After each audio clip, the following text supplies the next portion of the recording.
Hi, today இந்த வீடியோவில் என்ன பார்க்க போகிறோன்னா யூனிட் 8 டாப்பிக்கில் தமிழ் இலக்கிய வரலாறு அப்படின்னு சொல்லிட்டு ஒரு டாபிக் இருக்குது. ஸோ அந்த டாப்பிக்கில் சங்க இலக்கியங்கள் தான் இன்றைக்கி பார்க்க போகிறோம். அதாவது 8 தொகை மற்றும் 10 பாட்டு நூல்கள் பற்றி இந்த வீடியோவில் டீட்டெயில்டாக பார்க்கலாம். ஃபஸ்ட்டு சங்க இலக்கியம். சங்க இலக்கியம்னா சங்க இலக்கியத்தோட காலம் வந்துட்டு கிமு 300 முதல் கிபி 300 வரை. ஸோ தமிழ் இலக்கிய வரலாற்றின் பொற்காலம் என்று போற்றப்படுவது சங்க காலம். இக்காலத்தில் தோன்றிய இலக்கியங்கள் சங்க இலக்கியங்கள் என்று அழைக்கப்படுகின்றன. ஸோ காலம் கிமு 300 முதல் கிபி 300 வரை. ஸோ சங்க இலக்கியங்கள் அப்படின்னா அதில் அகப்பொருள் பற்றி, அதாவது காதல், குடும்பம் மற்றும் புறப்பொருள்னா வீரம், கொடை, ஆட்சி என இரு பிரிவுகளாக பிரிக்கப்பட்டுள்ளது. ஸோ சங்க இலக்கியங்கள் 2 பிரிவுகளாக பிரிக்கப்பட்டுள்ளது, அகப்பொருள், புறப்பொருள். சங்க இலக்கியங்கள் தான் வந்து தமிழ் இலக்கிய வரலாற்றோட பொற்காலம் அப்படின்னு சொல்லிட்டு சொல்கிறாங்க சங்க காலத்தை.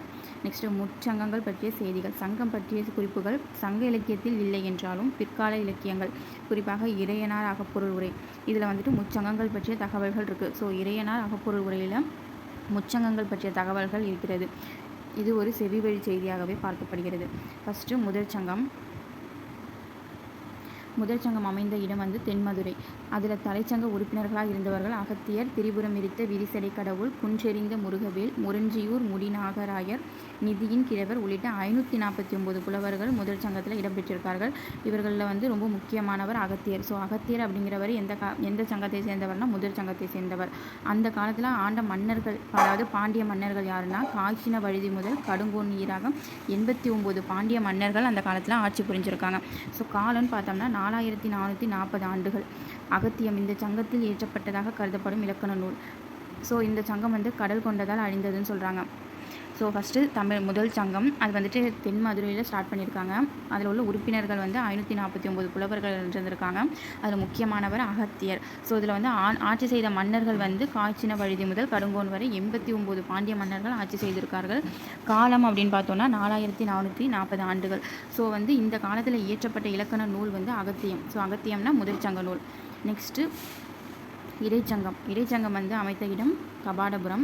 இந்த சங்கத்தில் உறுப்பினர்கள் மொத்தமாக 59 புலவர்கள் இருந்திருக்காங்க. ஸோ இதுலேயும் வந்து அகத்தியர் இருந்திருக்காரு, அவரோட தொல்காப்பியர் சேர்ந்து இருந்திருக்காரு. ஸோ இடைச்சங்கம் அப்படின்னு எடுத்துக்கிட்டோன்னா முக்கியமானவர்கள் அகத்தியர் மற்றும் தொல்காப்பியர். பிற புலவர்கள் மாபுரனார், இசை நுணுக்கர், பெரும்படுகு போன்ற 59 புலவர்கள் இருந்திருக்காங்க. ஆண்ட மன்னர்கள் வேண்டேர் செழியன் முதல் முடத்திருமாறன் ஈராக 59 பாண்டிய மன்னர்கள் இந்த சங்கத்தில் ஆட்சி செய்திருக்காங்க.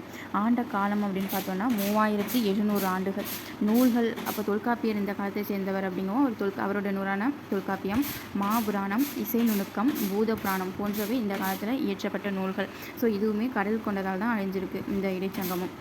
ஸோ இடைச்சங்கம் அப்படின்னு பார்த்தோன்னா இதில் முக்கியமான பாயிண்ட்ஸு கபாடபுரம் 59 புலவர்கள் இருந்திருக்காங்க. ஆண்ட மன்னர்கள் 59 பாண்டிய மன்னர்கள், குறிப்பாக வேண்டேர் செழியன் முதல் முடத்திருமாறன். காலம் 3700 ஆண்டுகள். நூல்கள் தொல்காப்பியம் முக்கியமானது. நெக்ஸ்ட்டு கடைச்சங்கம் இன்றைய மதுரையில் தான் 3வது கடைச்சங்கம் இருந்திருக்கு. இந்த கடைச்சங்கத்தோட உறுப்பினர்கள் மொத்தம் 49 புலவர்கள். யாருன்னா சிறுமேதாவியார், சேந்தம்பூதனார், அறிவுடை நம்பி, பெருங்குன்றூர் கிழார், இளந்திருமாறன், மதுரை கணக்காயர் மகனார் நக்கீரனார். ஸோ நக்கீரனார், பெருங்குன்றூர் கிழனார் இவங்க எல்லாருமே கடைச்சங்கத்தை சேர்ந்த புலவர்கள்.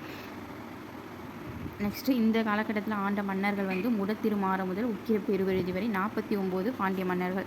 ஆண்ட காலம் பார்த்தோன்னா 1850 ஆண்டுகள். ஸோ நூல்களில் இப்போ கடைச்சங்க காலத்தில் தான் 8 தொகை, 10 பாட்டு, 15 கீழ்கணக்கு நூல்கள், தொல்காப்பியம் போன்றவை தொகுக்கப்பட்டு அரங்கேற்றப்பட்டன. பொதுவாக சங்க இலக்கியம் அப்படின்னா நம்ம எதை சொல்லுவோம்? 10 பாட்டு, 8 தொகை. ஸோ ஃபஸ்ட்டு முதற் சங்கம் தென்மதுரை, இடைச்சங்கம் கபாடபுரம், கடைச்சங்கம் இன்றைய மதுரை. இந்த அமைந்த உறுப்பினர்கள் வந்து முதல் சங்கத்தில் 549 புலவர்கள் இருந்திருப்பாங்க. இடைச்சங்கம் 59 புலவர்கள், கடைச்சங்கம் 49 புலவர்கள். முதல் சங்கத்தோட முக்கிய புலவர் வந்து அகத்தியர். இடைச்சங்கம்னா அகத்தியர், தொல்காப்பியர்.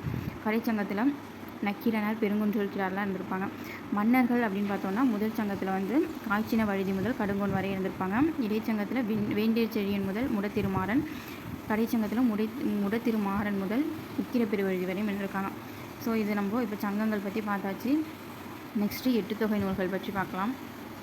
8 நூல்களின் தொகுப்பு, அதனால தான் 8 தொகை அப்படின்னு சொல்கிறாங்க. இந்த தொகுப்பில் வந்து சங்ககால மக்களின் வாழ்வியல், பண்பாடு, வீரம், காதல் போன்றவை விரிவாக பேசப்படுகிறது.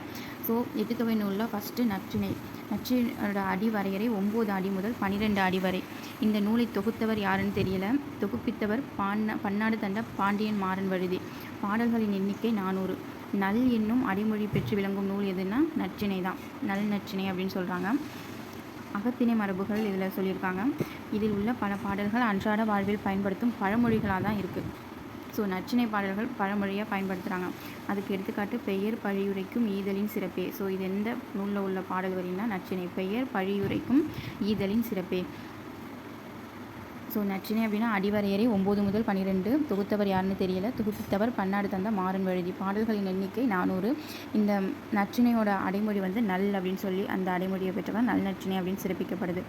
ஸோ ஓகேவா. நெக்ஸ்ட்டு குறுந்தொகை. குறுந்தொகையோட அடிவரையறை வந்து 4 முதல் 8. தொகுத்தவர் பூரிக்கோ. தொகுப்பித்தவர் தெரியவில்லை. பாடல்களின் எண்ணிக்கை 401. நல்ல என்னும் அடைமொழி பெற்று நல்ல குறுந்தொகை அப்படின்னு சொல்லிட்டு இதை சிறப்பிக்கிறாங்க. முதலாக தொகுக்கப்பட்ட தொகை நூலாக கருதப்படுகிறது. ஸோ 8 தொகை நூல்களிலே முதலில் தொகுக்கப்பட்ட நூல் எதுனா குறுந்தொகை தான். காதல் வாழ்வை மிக நுணுக்கமாக பேசும் நூல். நிலத்தினும் பெரிதே வானினும் உயர்ந்ததன்று என்ற போன்ற புகழ்பெற்ற அடிகளை கொண்டது. ஸோ நிலத்தினும் பெரிதே வானினும் உயர்ந்தன்று அப்படிங்கிற பாடல் வரி இடம்பெற்ற நூல் குறுந்தொகை. அடிவரையறை 4 முதல் 8. தொகுத்தவர் பூரிக்கு. தொகுப்பித்தவர் பேர் தெரியவில்லை. மற்ற பாடல்களின் எண்ணிக்கை 401. நெக்ஸ்ட்டு ஐங்குறுநூறு. ஐங்குறுநூறோட பாடல் அடிவரையறை 3 முதல் 6 அடி. தொகுத்தவர் புலத்துறை முற்றிய கூடலூர்கிறார். தொகுப்பித்தவர் யானை கச்சை மாந்தரன் ஜேரல் இரும்புரை. ஸோ பொதுவாகவே வந்து தொகுத்தவர் வந்துட்டு ஒரு புலவர் பெயராக இருக்கும். தொகுப்பித்தவர் வந்துட்டு ஒரு அரசராக இருப்பார். ஸோ நெக்ஸ்ட்டு பாடல் எண்ணிக்கை 500. இதில் வந்துட்டு 5 திணைகள் பற்றி சொல்லியிருப்பாங்க. அந்த 5 திணைகளையும் ஒரு புலவர் பாடியிருப்பாங்க.